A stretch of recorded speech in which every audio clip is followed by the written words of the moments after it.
দাদুর বাড়ি মালদা হওয়ার জন্য সেই ছোট থেকেই বাসে করে মালদা যাওয়ার সময় এই কুলিক পক্ষীনিবাস দেখতে দেখতে যেতাম, কিন্তু কোনো দিনই ভিতরে যাওয়ার সুযোগ হয়নি। আজ আমি চলে এসেছি এই পক্ষীনিবাসে। আগে থেকেই জানতাম মার্চ মাসে পরিযায়ী পাখির দেখা মিলবে না, কিন্তু এশিয়ার দ্বিতীয় বৃহত্তম পাখিরালয় দর্শন করার লোভে পৌঁছে গেলাম। ভেতরে ঢুকেই বিভিন্ন প্রজাতির গাছ রয়েছে, জারুল, মেহগনি, পিটুলি, কদম, ইউক্যালিপটাস। ছোট ছোট বোর্ডে সেই সব গাছগুলির নাম লেখা ছিল।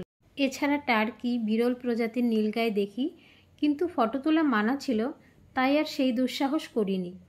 বর্ষা আসতেই এখানে শুধু সাইবেরিয়া থেকে black crown night heron, open bill stork, egret, Indian shag পাখিদের পাশাপাশি মাছরাঙা, কাঠঠোকরা, ফিঙে, বাজ, চিল, দেশীয় পাখি মিলে 164 প্রজাতির পাখির আশ্রয়স্থল এই পক্ষীনিবাস।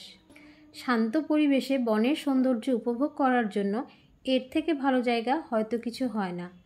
শান্ত স্নিগ্ধ পরিবেশে একদিন ঘোরার জন্য উপযুক্ত একটি জায়গা। এখানে এসে আমরা যেসব পাখির দেখা পাই সেগুলোই আমি এখন আপনাদের সাথে শেয়ার করছি। এরপর আমরা চলে আসি টার্টেল পন্ডে। তার ঠিক পাশেই ছিল সেলফি পয়েন্ট, সেখানে আমরা সেলফি তুলে বাড়ি ফিরে আসি। ভিডিওটি ভালো লাগলে লাইক, কমেন্ট এবং শেয়ার করে দেবেন।